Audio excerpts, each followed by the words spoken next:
إن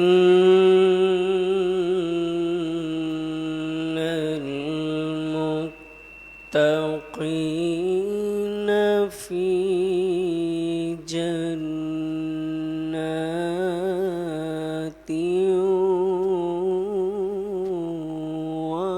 ونهر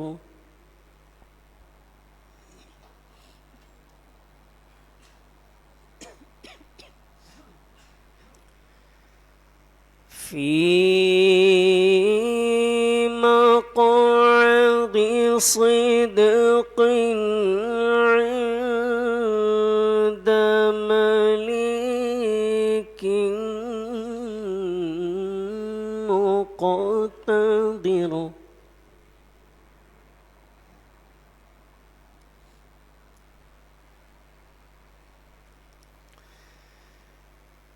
عند مليك مقتدر بسم الله الرحمن الرحيم الرحمن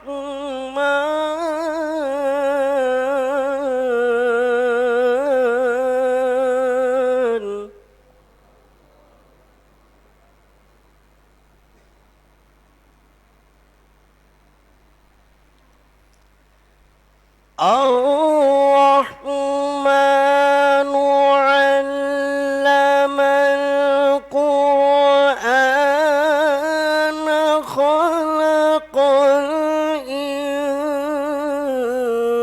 الإنسان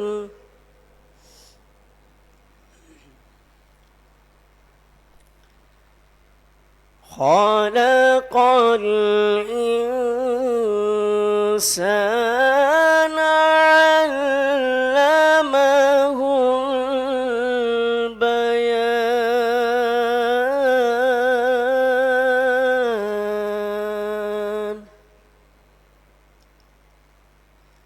الشمس والقمر بحسبان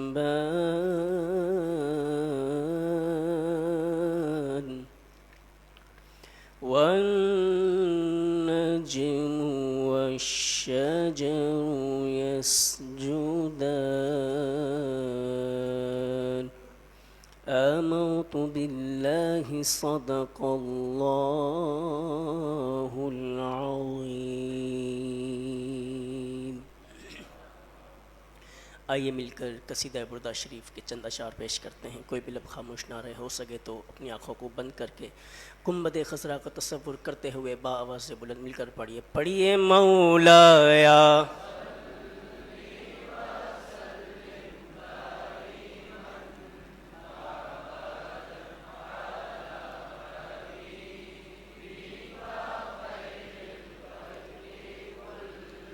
اور باواز سے بلند پڑھیے مولایا صلی وسلم دائما ابدا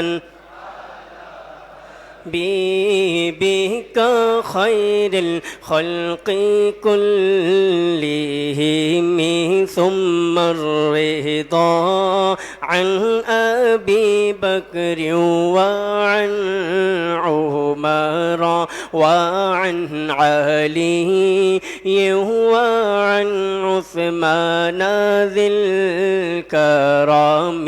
پڑھیے مولایا صل ابدا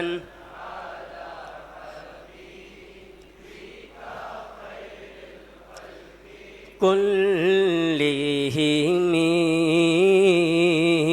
یا الہی ہر جگہ تیری عطا کا ساتھ ہو، یا الہی ہر جگہ عطا کا ساتھ ہو. جب پڑے مشکل شہ مشکل کشا کا ساتھ ہو، یا الہی گرمی محشر سے جب بھڑکے بدن یا الہی گرمی محشر سے جب بھڑکے بدن دامن محبوب کی ٹھنڈی ہوا کا ساتھ ہو یا الہی نام اعمال جب کھلنے لگے یا الہی نام نے لگے عیب پوش خلق ستارے خطا کا ساتھ ہو یا الہی جو دعائیں نیک ہم تجھ سے کریں قدسیوں کے لب سے آمی ربنا کا ساتھ ہو یا الہی جب رضا خواب گرا سے سر اٹھا یا الہی خواب گرا سے سر اٹھائے دولت بیدار عشق مصطفیٰ کا ساتھ ہو یا ربی بالمصطفیٰ بلغ مقاصدنا یا ربی بالمصطفیٰ بلغ مقاصدنا واغفر لنا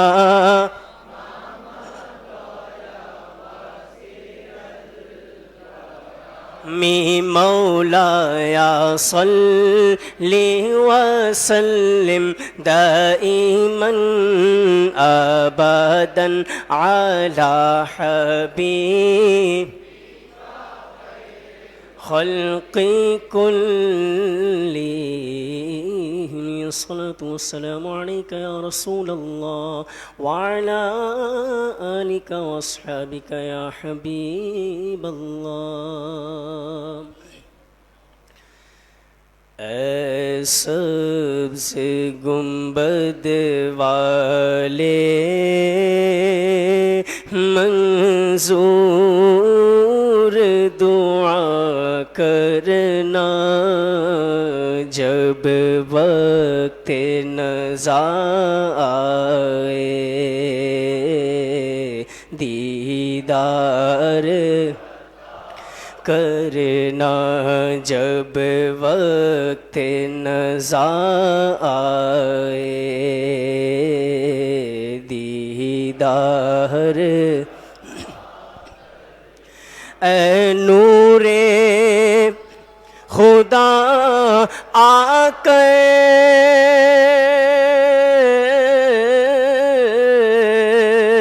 آنکھوں میں سما جانا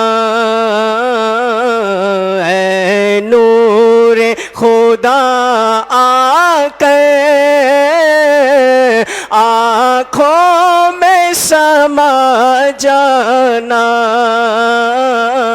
یا در پہ بلا لینا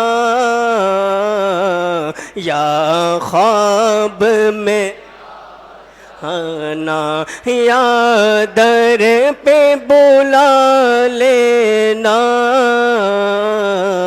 یا خواب میں آ جانا اے پردہ نشین دل کے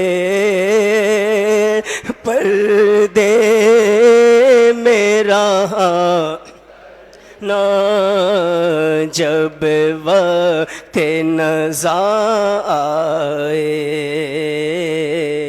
دیدار عطا کرنا جب وقت نزا آئے دیدار اور میں قبر اندھیری میں گھبراؤں گا جب تنہا میرے آقا میں اندھیری میں گھبراؤں گا جب تنہا امداد میری کرنے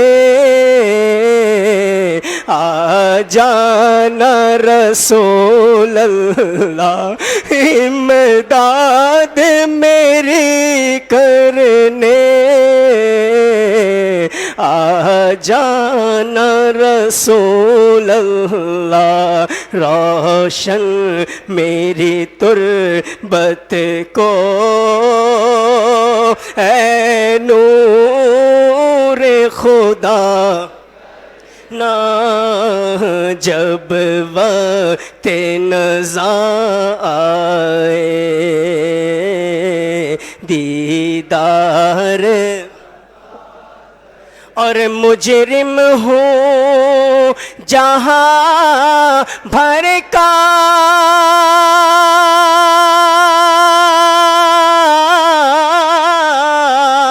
محشر میں برہم رکھنا میرے آقا مجرم ہوں جہاں بھر کا محشر میں برہم رکھنا رسوائے زمانہ ہوں دامن میں چھپا لینا رسوائے زمانہ ہوں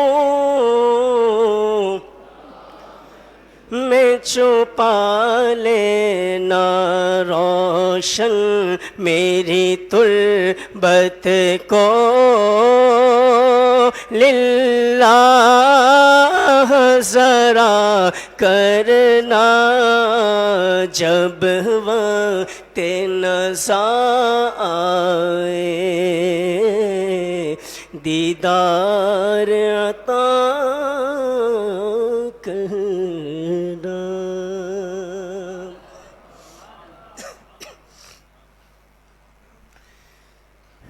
تو شمع رسالت ہے عالم تیرا پروانہ پروانہ تو شمع رسالت ہے عالم وانا کھاتے ہیں تیرے در کا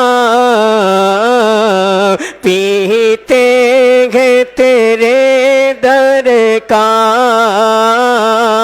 پانی ہے تیرا پانی دانا ہے تیرا دانا تو ماہ نبوت ہے اے جلوہ جانانا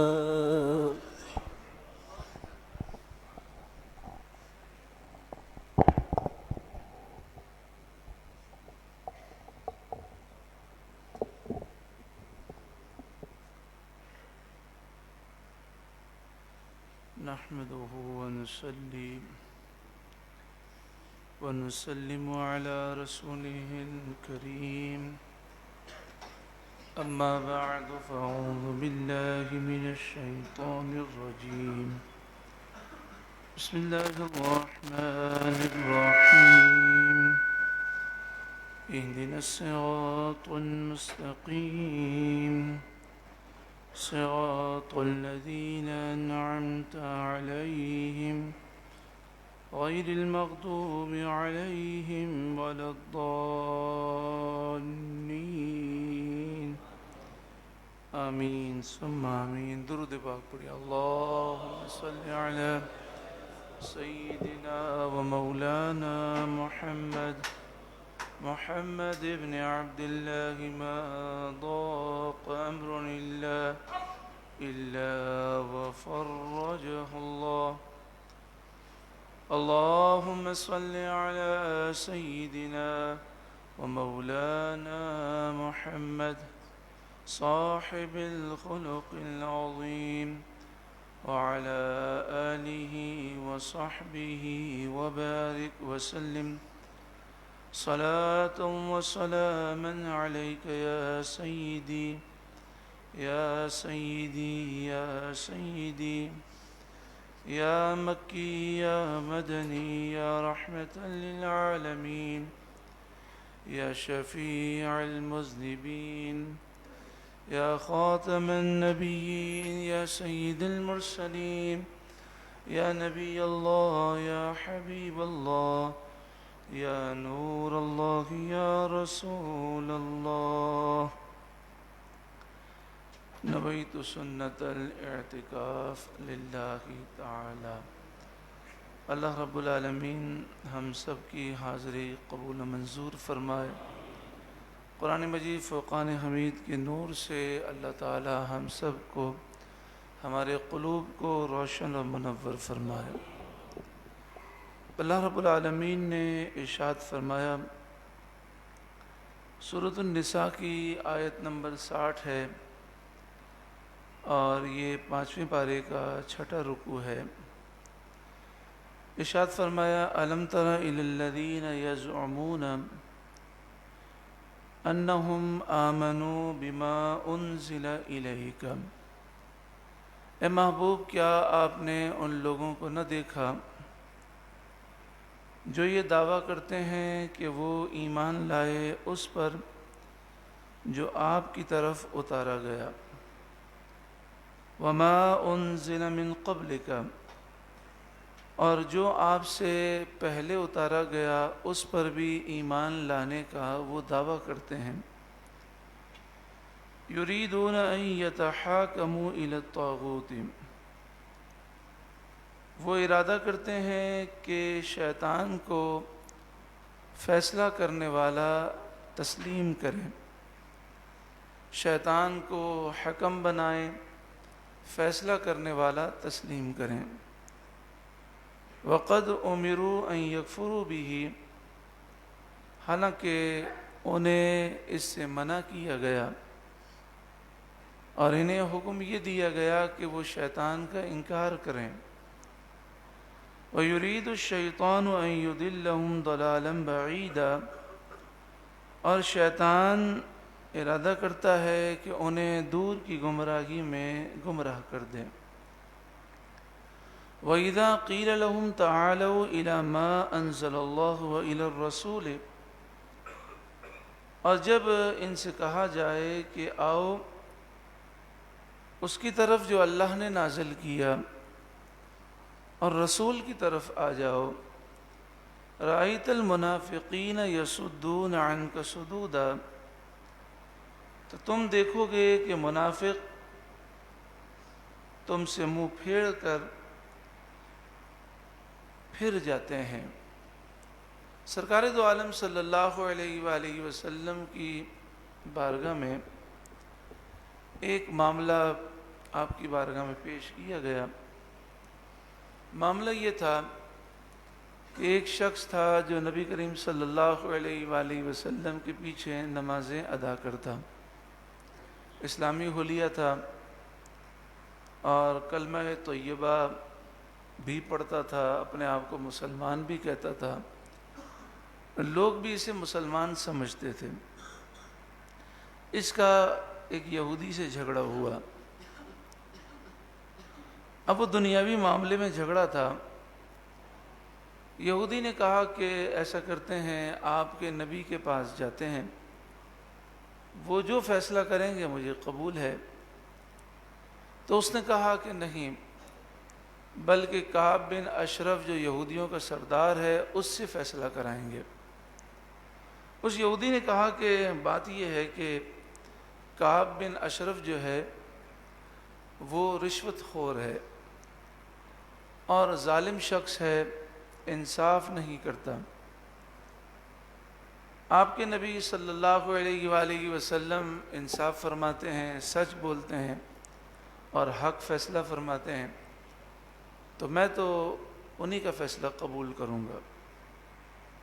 اب وہ دونوں نبی کریم صلی اللہ علیہ وآلہ وسلم کی بارگاہ میں حاضر ہوئے تو نبی کریم صلی اللہ علیہ وآلہ وسلم نے فرمایا کہ یہ دنیاوی معاملے میں یہودی صحیح کہہ رہا ہے اور یہودی کا یہ حق بنتا ہے، کوئی دنیاوی جھگڑا تھا۔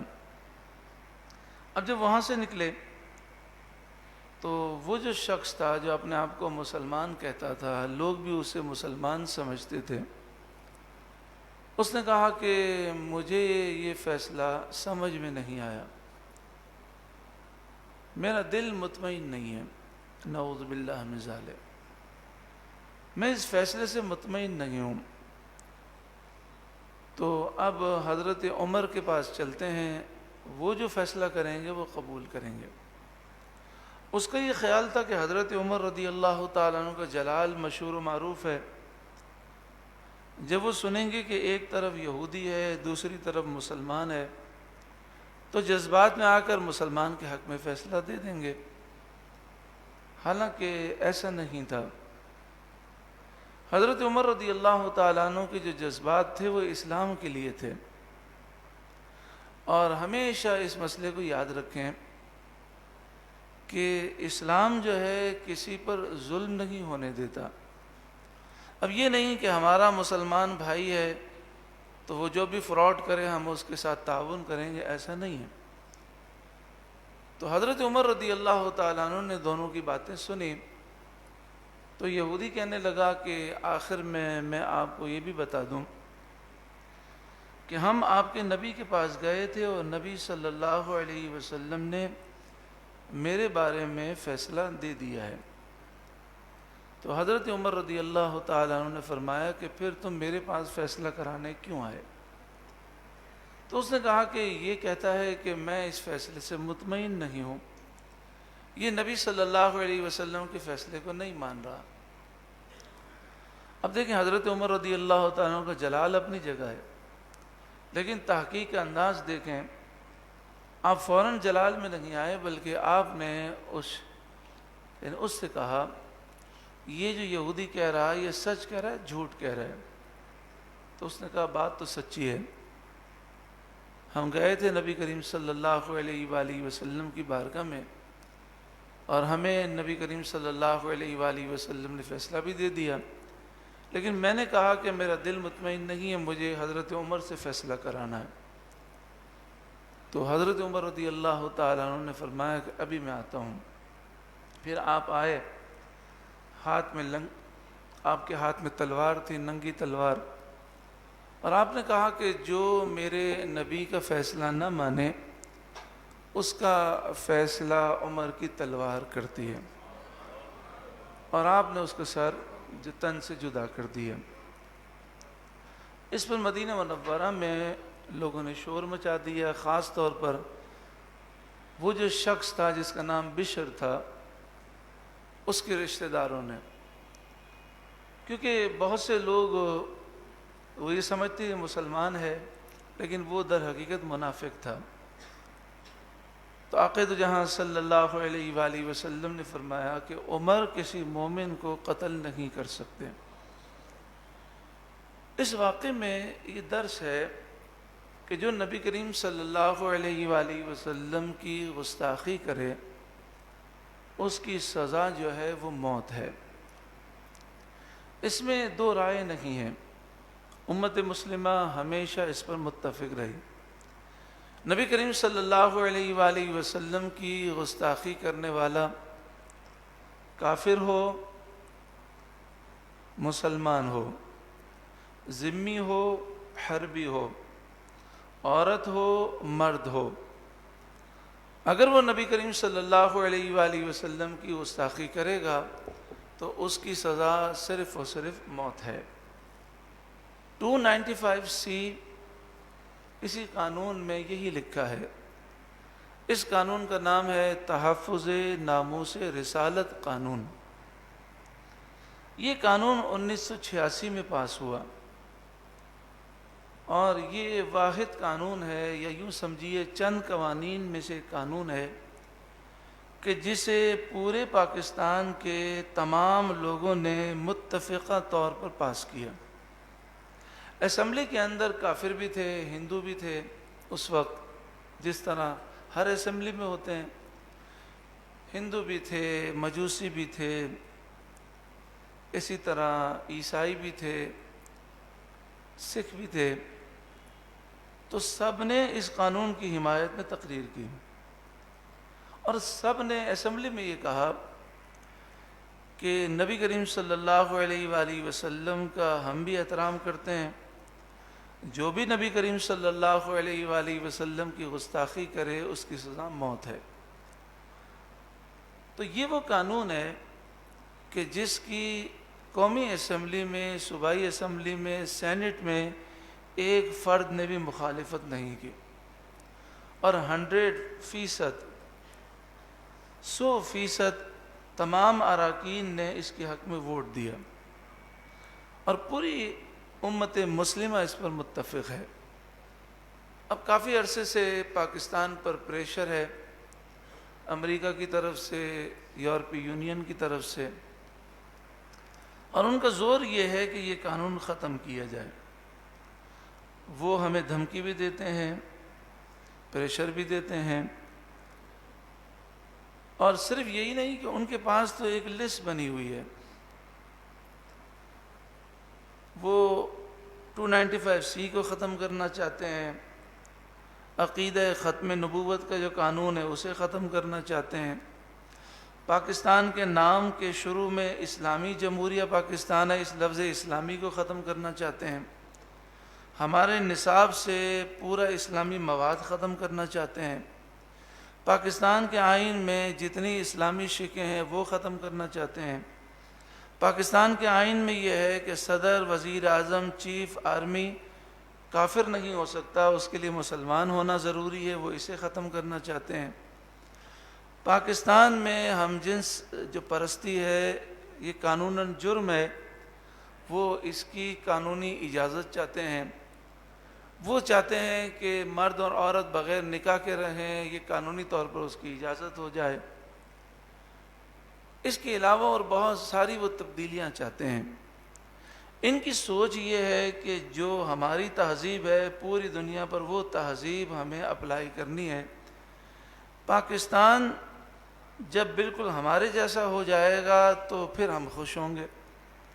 وہ پاکستان کی ایٹمی طاقت کو بھی ختم کرنا چاہتے ہیں۔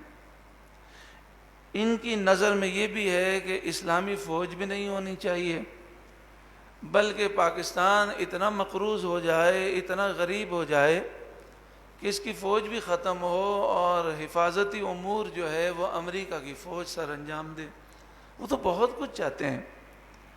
اگر ہم نے ان کے مطالبات پر عمل کرنا شروع کیا تو ہم سب کچھ بھی کر لیں گے، یہ کبھی خوش نہیں ہوں گے۔ کیوں خوش نہیں ہوں گے؟ اس لیے کہ اللہ تعالیٰ نے پہلے ہی خبر دے دی، وَلَن تَرْضَىٰ عَنْكَ الْيَهُودُ وَلَا النَّصَارَىٰ حَتَّىٰ تَتَّبِعَ مِلَّتَهُمْ۔ یہودی اور عیسائی تم سے ہرگز کبھی بھی خوش نہیں ہوں گے، تم ان کے مطالبات مانتے رہو گے یہاں تک کہ یہ ایک ہی صورت میں خوش ہوں گے کہ تم کلمہ پڑھنا بھی چھوڑ دو۔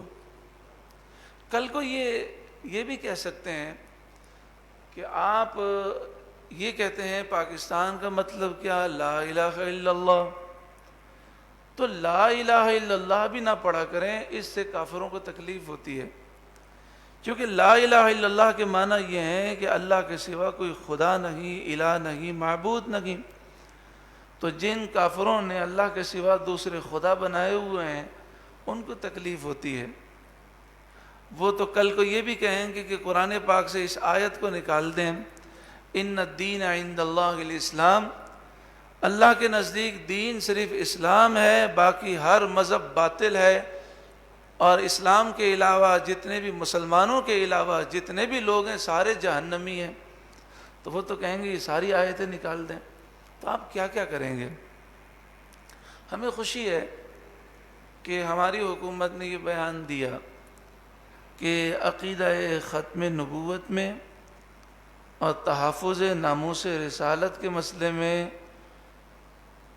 ہم جو ہے کوئی سمجھوتا نہیں کریں گے، لیکن ہم مطالبہ یہ کرتے ہیں کہ جس طرح کئی مسئلوں میں آپ نے یو ٹرن لیا، اس مسئلے میں یو ٹرن آپ نہ لیجئے گا۔ کیوں؟ اس لیے کہ اس سے آپ کی دنیا بھی تباہ ہو جائے گی اور آخرت بھی برباد ہو جائے گی۔ پاکستانی مسلمان ہر چیز برداشت کر سکتے ہیں، لیکن نبی کریم صلی اللہ علیہ وسلم کی گستاخی برداشت نہیں کر سکتے۔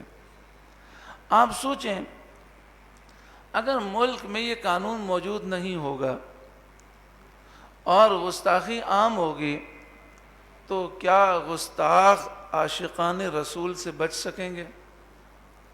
پھر آپ سوچئے کہ جب ملک میں گستاخوں کو سزا دینے کا قانون موجود نہ ہو تو پھر آپ لوگوں کو کیسے روکیں گے؟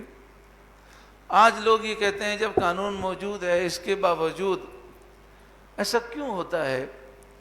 تو وجہ یہ ہے کہ یہ قانون تو موجود ہے، جیلوں میں گستاخ بھی موجود ہیں، ہماری کورٹس نے انہیں گستاخ رسول اور سزائے موت کا مستحق بھی قرار دے دیا ہے، لیکن یورپ اور امریکہ کے پریشر کی وجہ سے ہماری حکومتیں انہیں پھانسی نہیں دے رہی۔ تو تاثر یہ پڑ رہا ہے کہ قانون ہونے کے باوجود گستاخ بچ رہا ہے۔ آپ دیکھیں، یورپی یونین نے جو پاکستان کے خلاف قرارداد پیش کی ہے اس میں یہ بھی مطالبہ ہے کہ پاکستان میں جتنے گستاخ جیلوں میں ہیں سب کو رہا کیا جائے۔ انشاءاللہ تعالی پاکستان اسلام کے لیے بنا ہے، اسلام کے لیے قائم و دائم رہے گا انشاءاللہ۔ اور ہم یہ تمام اداروں کو، حکومت کو خبردار کرتے ہیں کہ وہ اس اپنی بات پر قائم رہیں۔